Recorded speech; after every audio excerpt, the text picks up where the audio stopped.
All right. Good evening, everybody. Just let me know if you can hear me okay, please.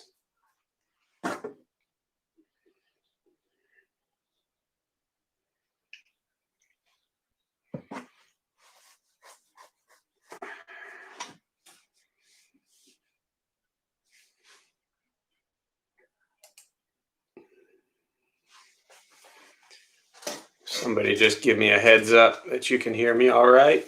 All right. Thank you, Marisa. All right. So we'll go ahead and we'll start with joining palms.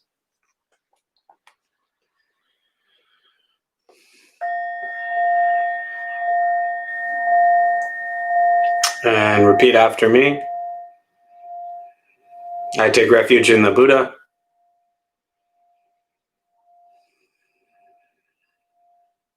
I take refuge in the Dharma.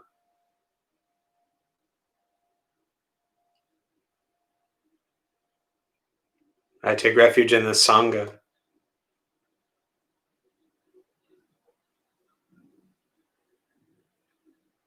And keeping the palms joined.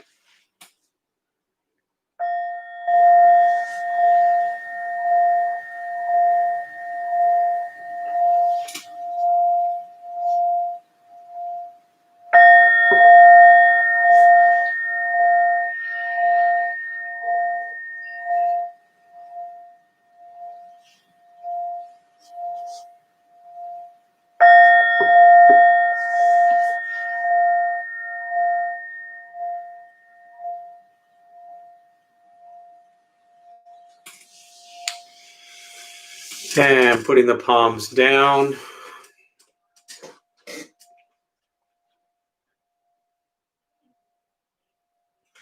So good evening all. Welcome to Intro to Buddhism and Meditation. Good to sit with you all. As you like to start with a question, just to give people some time to settle in and also get you communicating a little bit with each other. And so I think for tonight, the question I have is I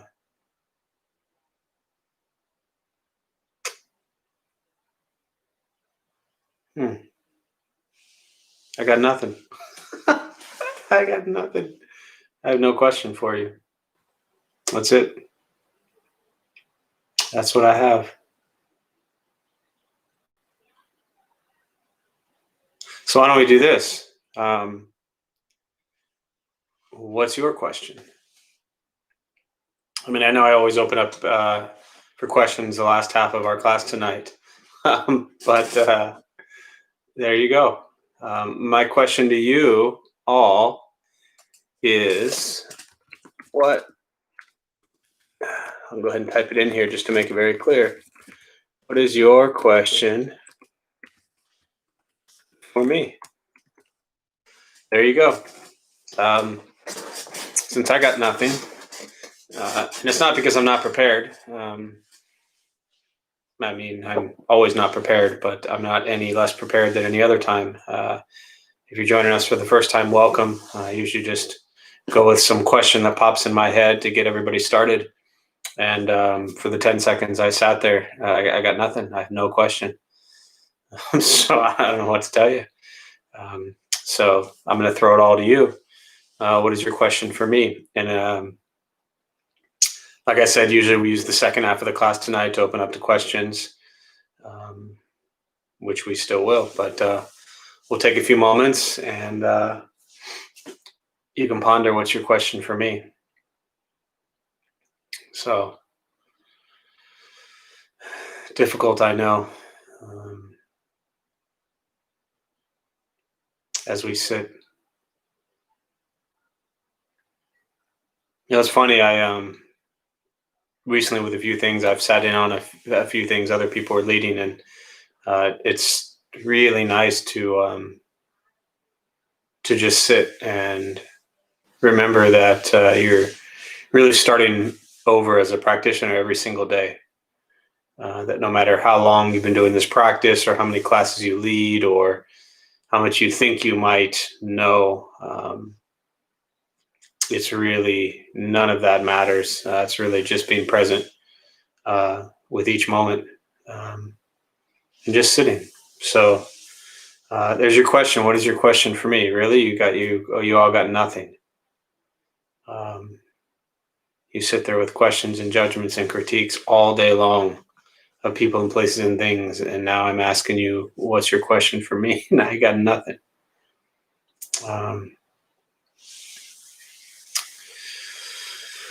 All right, Amy, I've started an in-depth study of the Eightfold Path, taking one step a month. What reading would you recommend on right view or the path in general, or other suggestions are appreciated? That's great.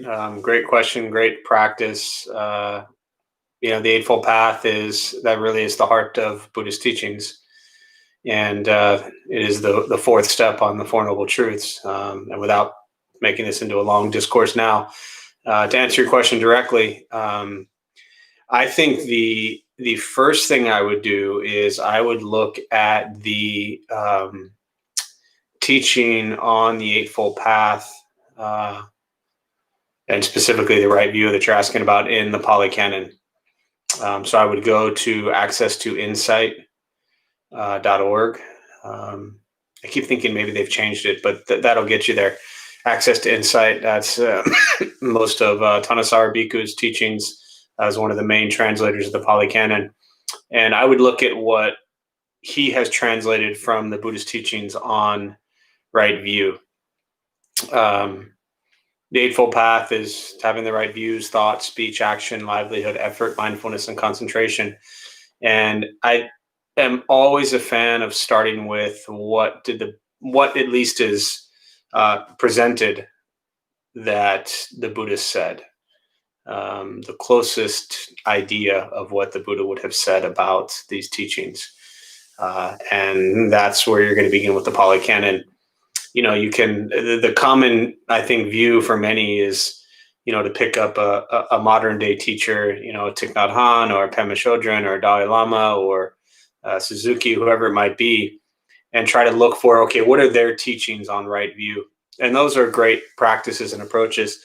But where I would start is the Pali Canon, and then see what that does for you. How do you respond to what you find there? So yeah. If we want to do no harm, how can we do that?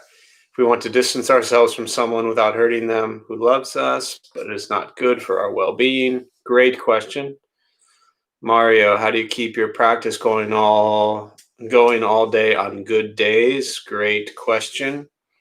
Benton, hi Jeff. Don't know if you caught this today. If you did, what is your reaction to the 400 lights and the Lincoln Memorial dedicated to the 400,000 people in the U.S. who've died so far from COVID?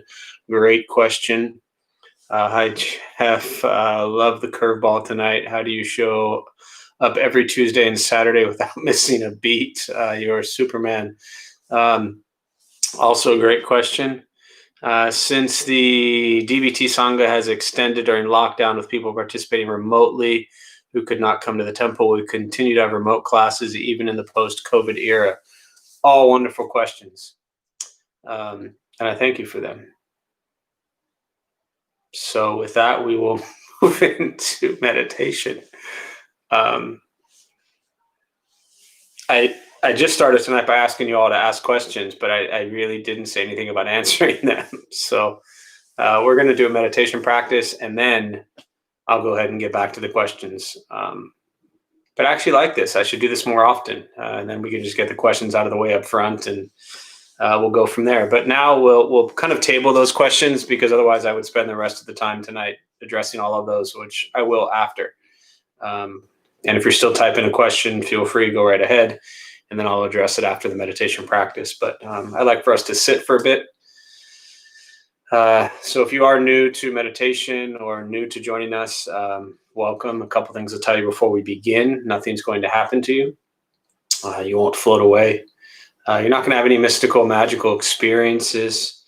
The mind that races all day long is not going to shut off. Don't judge your practice. Meaning, don't ask yourself if it's working or not working, if you're doing it right or doing it wrong. We're just going to sit and breathe. You'll hear sounds inside the room, sounds outside. This is life. Life is filled with chaos, and the practice of meditation is learning to get quiet and still within all the chaos. Posture, you just want to be comfortable. So if you're on a cushion, slide into the front third, straightening the back, allows the shoulders to relax. Hands can be on the knees or in the lap. However you're sitting, you just want to make sure you're upright. I'll guide us as we begin, and we will settle into a little bit of silence. Most important with the practice is don't expect anything. We're just going to sit and breathe.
And starting with the eyes closed, if comfortable, or slightly open. Mouth is open or closed. We'll start with taking 3 deep breaths, slowly.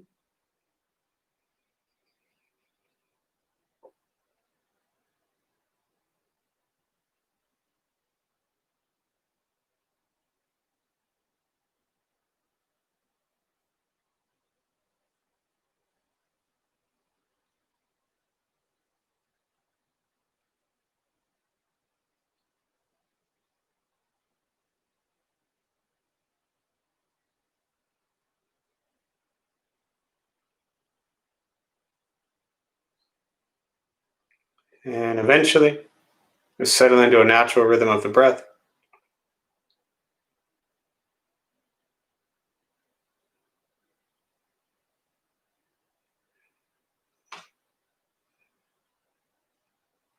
Knowing throughout the practice, you'll hear sounds. These are not distractions, not disruptions, simply what's happening around us as we sit.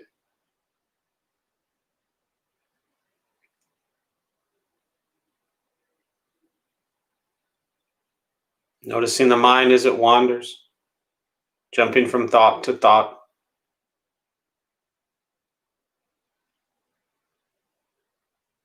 Start with gently guiding the attention, focus to the stomach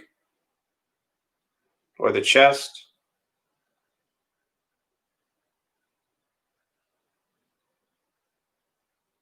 Breathing in, feel them rise.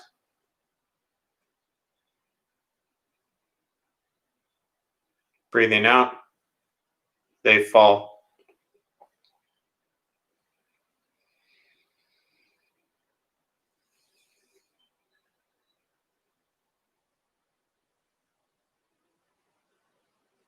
Simply continue this practice,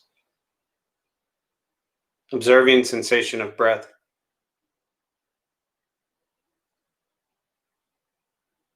expecting nothing but to sit and breathe.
And as the mind wanders, lost in thought,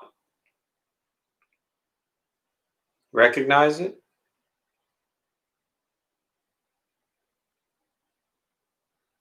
release that thought, return attention, focus to the breath.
Where's your mind?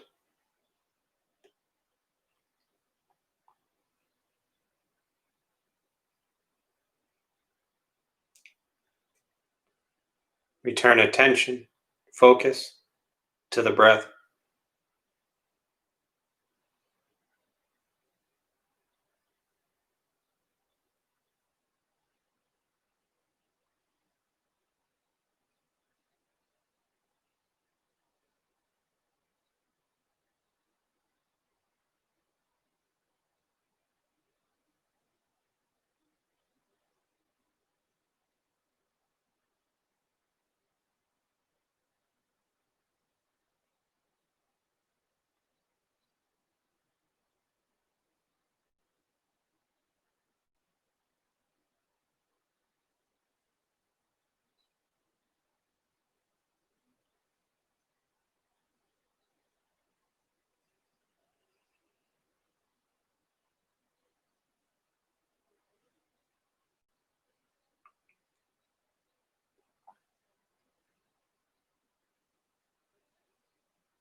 Letting go of expectations,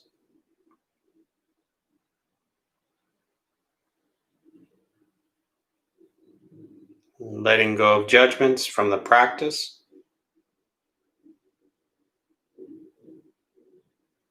just sitting, breathing.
Learning to be comfortable in stillness,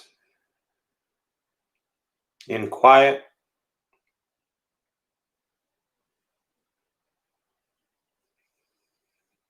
just sitting, breathing.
Keeping the mind alert,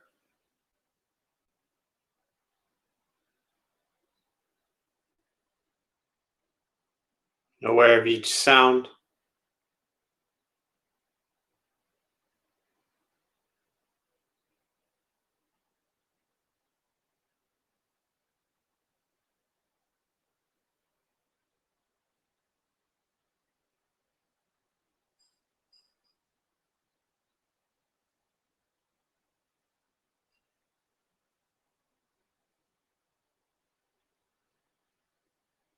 each thought,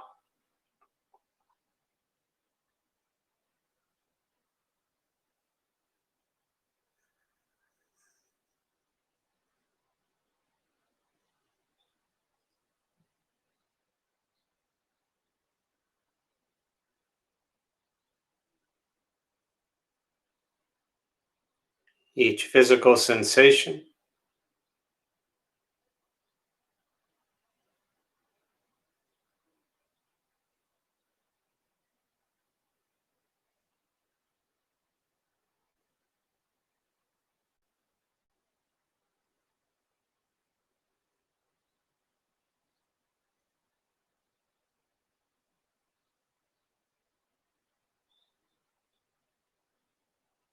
Yet concerned with nothing but sitting, breathing.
And with the body still, rested, and the speech quiet, aware of all sounds, and the mind learning to settle.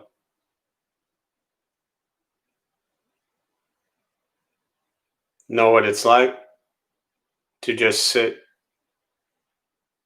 and breathe.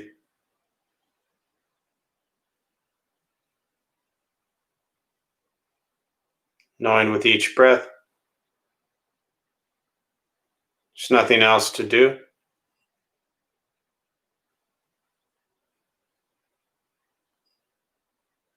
Nowhere else to go.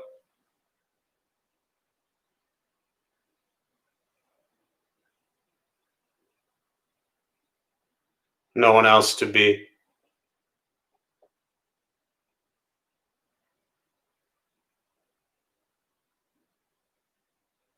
Everything beautiful, exactly as it is.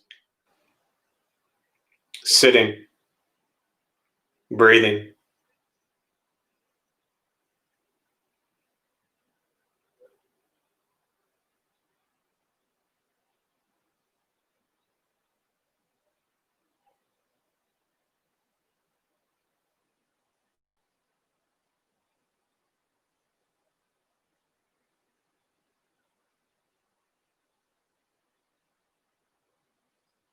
And once again, taking 3 deep breaths slowly.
And as you slowly open the eyes,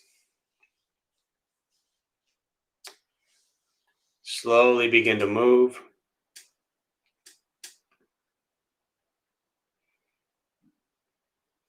And most important, with the practice of meditation, is to recognize how you feel now, immediately after, and compare this to how you typically feel throughout your day. Recognize the difference, if there is one. And ask yourselves how you prefer to feel every day for the rest of your life. And realize however you feel now, if it's quiet, calm, and still, or busy mind, racing mind, whatever you're sitting with at this moment, it has nothing to do with anything I said. It's nothing to do with how you sit and hold the hands or cross the legs. It's nothing to do with the sounds around us or anything else for that matter. It's everything to do with your own mind and your own mind's reaction to an external condition. This is what the Buddha called pratitya samuppada, means dependent origination. This is the basis of the Buddha's awakening. The word Buddha simply means awakened.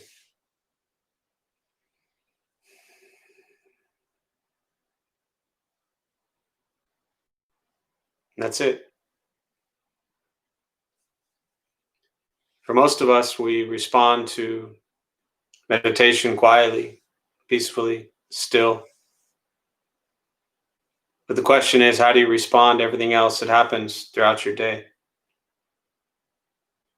And all we're working on is closing the gap to where the way you feel now is closer to how you feel always. Just as driven, motivated, productive, successful. But with a mind that's steady, clear, and focused, distracted by nothing, disturbed by no one. This practice is not easy. It's not necessarily fun, but it's free. It's sitting, breathing, becoming aware of what you think, what you say, and what you do.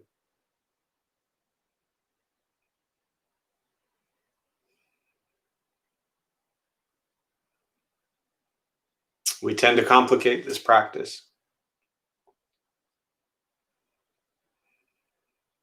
I try to simplify it. I've found that to be most productive and beneficial in my life. A lot of different schools of Buddhism and lineages and practices. And someone sent me a question earlier today about the color robe I was wearing and what that meant in that lineage versus another lineage, which, I understand the question. But I don't, to me, all of that stuff is kind of meaningless. And what I mean by that is, for me, all that really matters with Buddhist practice is how kind are you to yourself and everybody else you encounter. I don't care if you're a monastic, if you're a lay person, what clothes you wear, where you live, just can you be kind to people? This is the heart of the Buddhist practice. The root cause of suffering is greed, anger, and ignorance. So we practice generosity, compassion, and wisdom every moment. That's it. That is incredibly difficult to do. If I said the rest of the evening, I just want you to practice on being generous, compassionate, and wise in every action, that's really difficult. But there's this endless thirst and knowledge to want to learn more and more and more. And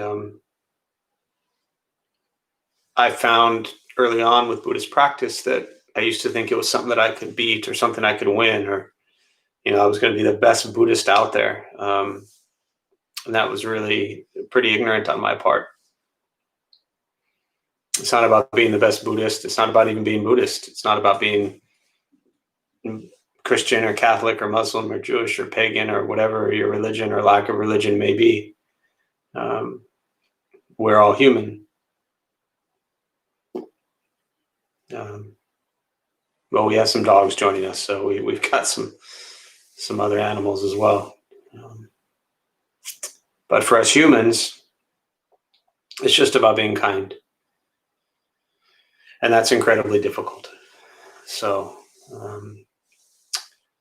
with that, I'll go ahead and stop. As I mentioned at the start of tonight, for those who are new, again, welcome. I always like to leave the rest of the time after meditation for questions. But tonight I started with, as Samir said, a bit of a curveball. And instead of asking you a question, well, I asked you a question. It was just different than normal, but my question was, what question do you have for me? And so there's some questions here that I'd like to respond to. And if you have additional questions that have come up since we started, or anything from anything I just said, please feel free to type them on the chat box there. And I'll go ahead and respond. Let me just send this real quick. So Amy, just kind of going back to your initial question, hopefully that was helpful as far as checking out the Pali Canon with regards to the in-depth study on the Eightfold Path.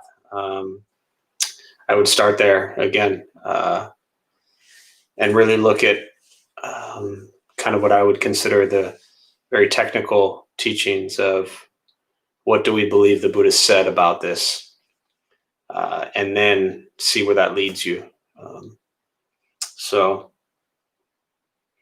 not that these great, they're incredible teachers. The few I rattled off, Thich Nhat Hanh or Dalai Lama or Dhamma Chodron or DT or Shinro Suzuki, a lot of these wonderful teachers, and they all have incredible insight into what the Buddha was saying. But I believe that we also have incredible insight into what the Buddha was saying. So I'm a big fan of, before we kind of turn over our mind to what everybody else thinks about it, let's see what we think about it first, and see how that goes. So just wanted to expand on that a little bit, Amy. Cynthia, if we want to do no harm, how can we do that if we want to distance ourselves from someone without hurting them, who loves us, but it is not good for our well-being? You really can't. So if I'm understanding it, obviously you don't want to harm someone. So let's start there. The Buddhist teachings are to not cause harm. It's one of the 5 precepts, often recited as no killing, but it's really no harming. So the idea of no lying, no killing, no stealing, no sexual misconduct, and no intoxicants or anything that alters state of mind. The killing one is to not bring harm. So the practice is to bring no harm to anyone. So in this situation, you want to distance yourself from someone. But you're concerned that when you distance from them, that they're going to be hurt.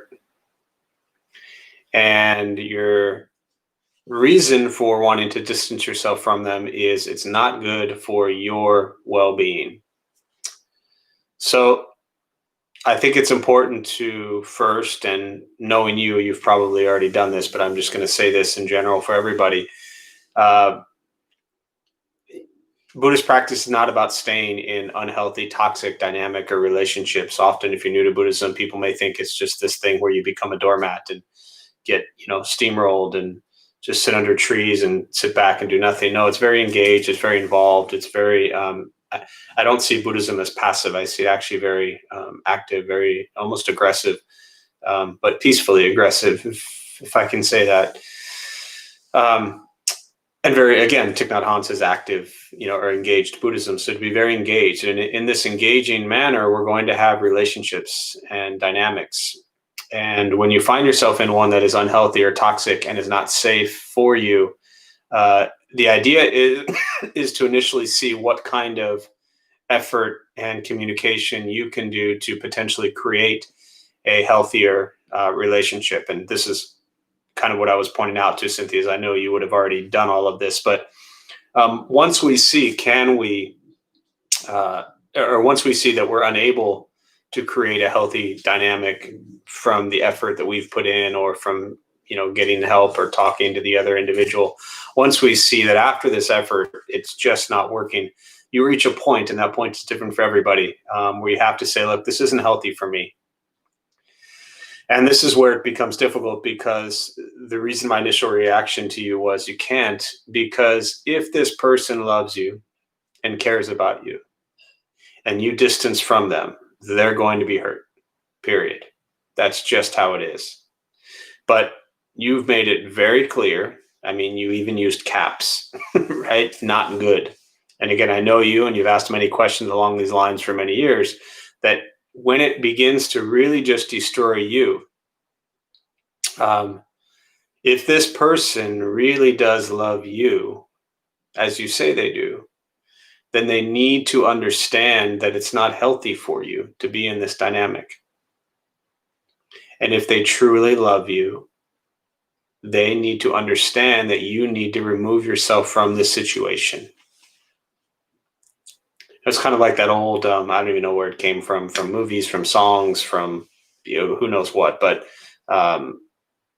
if you love someone, you set them free. And that comes to mind when I read your question here, that if this person truly loves you and they understand, or at least have been made aware of how unhealthy it is for you to be in that situation, then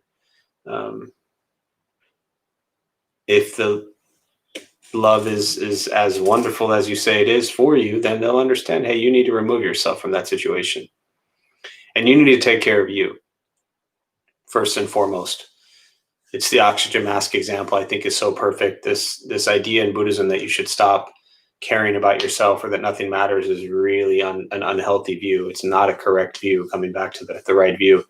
The understanding that you, like an oxygen mask, it falls, you must put it on yourself first and then the child.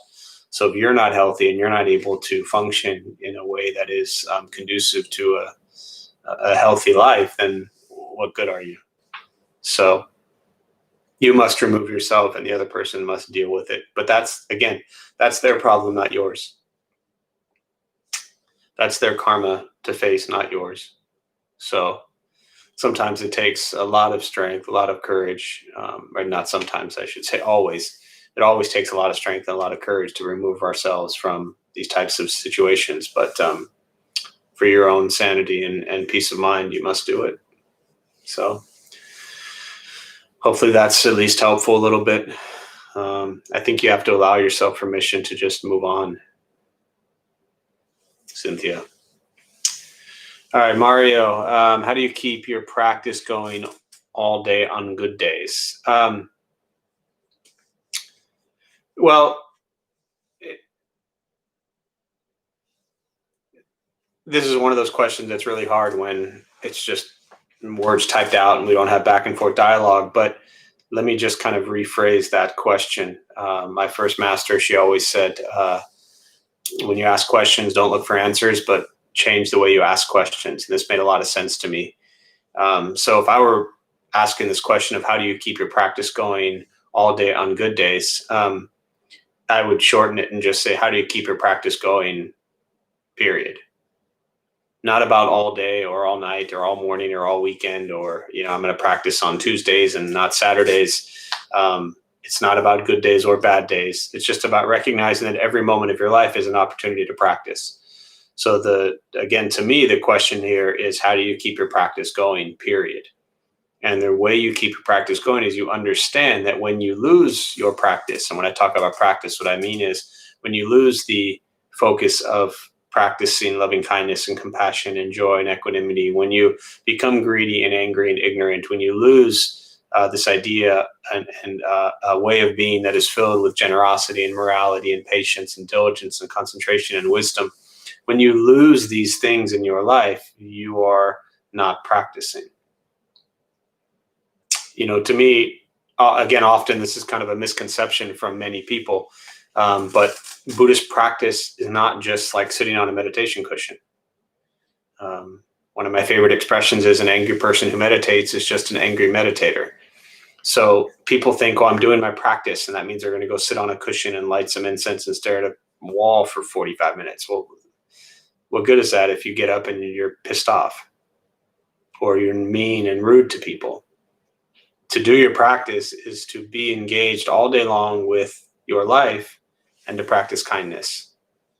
So I don't separate good days from bad days, good moments from bad moments, or I also don't think, okay, I'm going to make sure I do my practice all day. You're just staying in each moment. Right now, I want to work on being kind, period. An hour later, right now, I want to work on being kind, period. So to me, that's the way to practice. Hopefully that's helpful, Mario. One more thing I'll add is one of the things I've seen over the years a lot is often people show up at the Dharma Bum Temple or any Buddhist place or spiritual place or religious place or when things are a mess. And this may be more in line with your question, but often people will show up when things are bad and they just broke up or they lost a job or, something in their life is falling apart or whatever it might be. So they show up and they're like, okay, I'm all in, right? Anytime people show up at Dharma Bum Temple over the years and they're brand new and they've been there about 5 minutes and they run up to me and they're like, I want to get involved. I want to help. I want to do all this. They're the last person that I want to do anything. Because as soon as they get something in their life and their life turns around, they're out the door. What we need to understand is that this isn't about your life being a mess or incredible. It's about every moment showing up to practice. So not separating the good days from the bad days. And when you think you're having all these good days, just remember that you will also have the bad days. So practice regardless. Benton, hi Jeff, don't know if you caught this today. Yes, caught enough of it. If you did, what is your reaction to the 400 lights and the Lincoln Memorial dedicated to the 400,000 people in the U.S. who have died so far from COVID? So as you've probably heard me say before, and many who know, or if you're brand new to the Dharma Bum Temple, you'll find out now, there's two things we don't talk about at the temple, and that's what keeps it a very healthy, safe place. And those two things are religion and politics. This might shock all of you, but we have people who are part of this community that have religious views too, but political views that are different from yours. So I remember, and then I'll get to your question, Benton, but I remember about 4 years ago this time, someone asked a question about political stuff, and I wouldn't address the political side of things. And I remember this vividly. It was in the back of Buddha for You. And they were really pressing me to address, certain situation. And I looked at them and I said, and there's probably 50 people crammed into the back room. And I looked at them and I said, what would you think if I told you that there are people in this room who have different political views than you? And they were shocked, absolutely shocked. They're thinking, well, wait a minute, I'm at a Buddhist temple. How could somebody have different views than me? Because we all have different views. We like different foods. We like different people. We wear different clothes, and we have different views on politics and religion. And these are the two things that drive people apart, politics and religion. So when it comes to the temple, we don't engage in discussions around politics and religion. But what we do address is the humanity and the very delicate thing we refer to as this precious human life. The Buddha taught that it's very rare to be born a human. And to be born as a human, that means when you look at the Buddhist teachings, and really comes out of Indian cosmology and the teachings on rebirth and continuation of consciousness, that to be born in the human realm is very rare. And that your past karma is incredible to have this human life. Most of you probably didn't wake up today thinking my karma is incredible, but it is.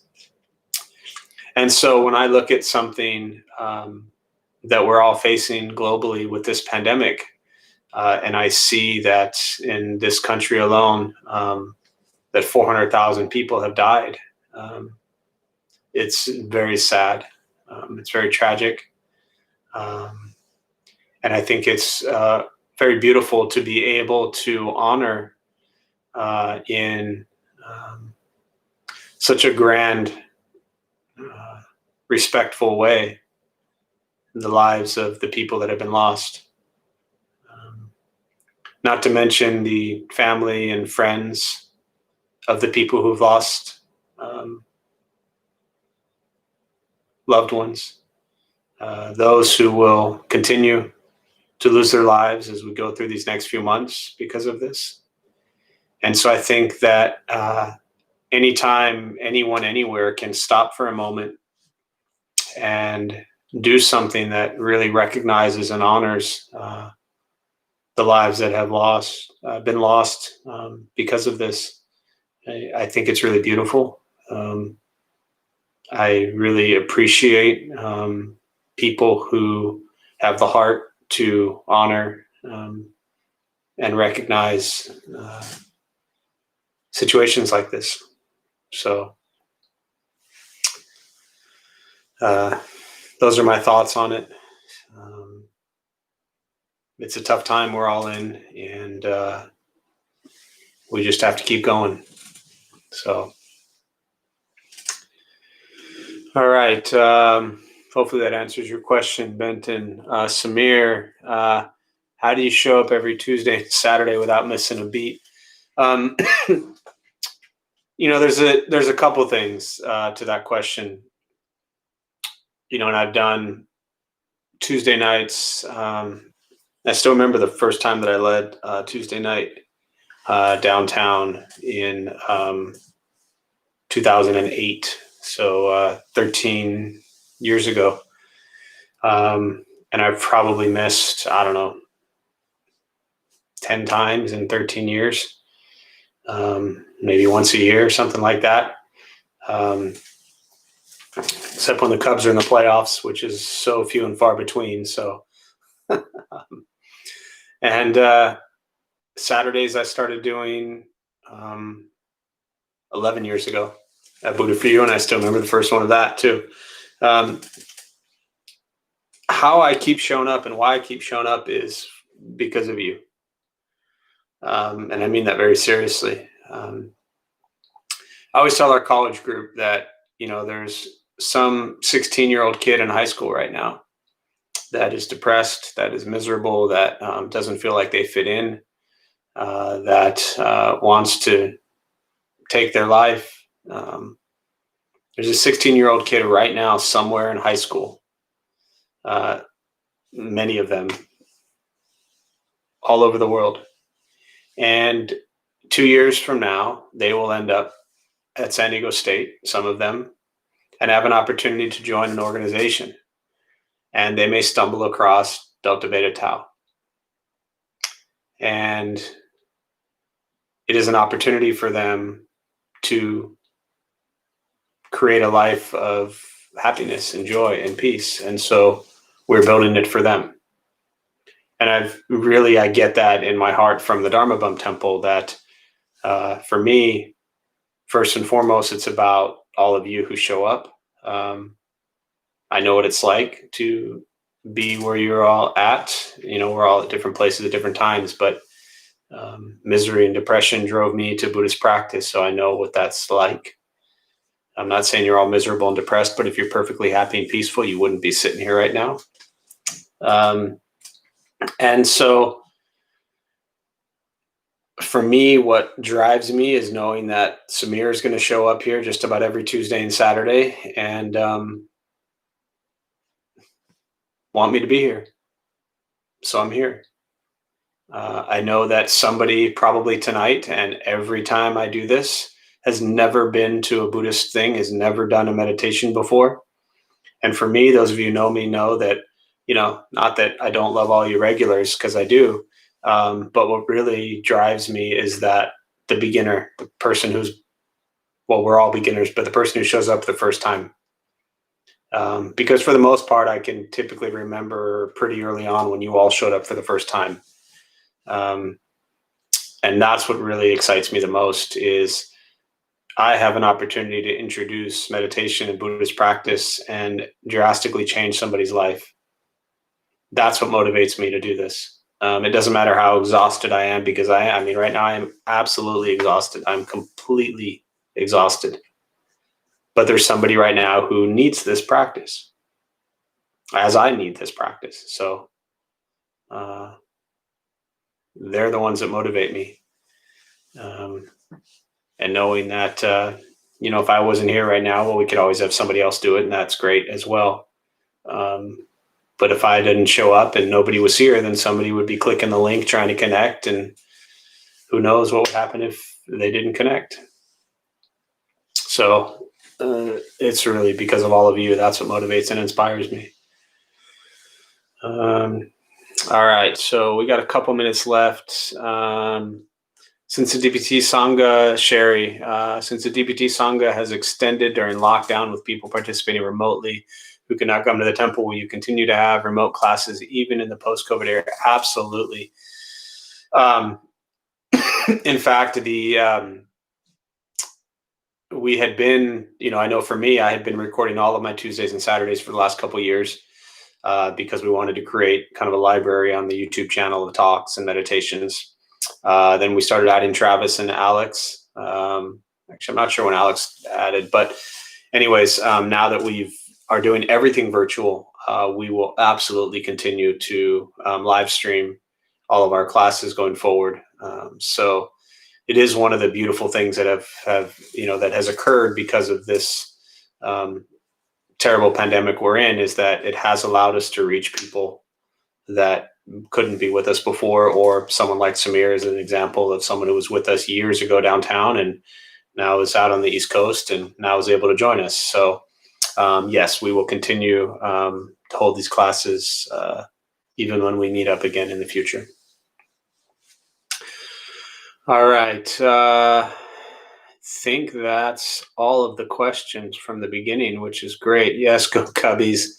And to be fair, I actually show up even when the Cubs are in the playoffs, but except maybe once in a while. All right. Just looking to see if there's any other questions. Lots of people telling you they love each other. That's great. Yes, the first time person, like I said, that to me is most exciting. And again, I still remember my first time that I showed up at a Buddhist temple, and it completely changed my life. So, it was 2003, so 18 years ago. I walked into a Buddhist temple, and it was the most incredible feeling. And, for me, being at it ever since. So I always want to, obviously, each person's experience with creating, each person creates their own experience with coming into a Sangha, Buddhist community, or meditation, or a temple, even virtually.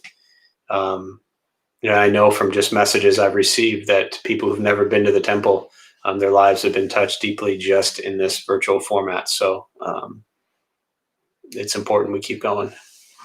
All right. So on that, we'll go ahead and join palms as we close. May the benefit of this practice be shared with all beings in all directions. May all be at peace. May all be free from suffering. May any merit gained from this practice be transferred to all who have lost their lives from COVID and the family and friends who suffer at this time. May they all be at peace and free from suffering. May we all be at peace and free from suffering.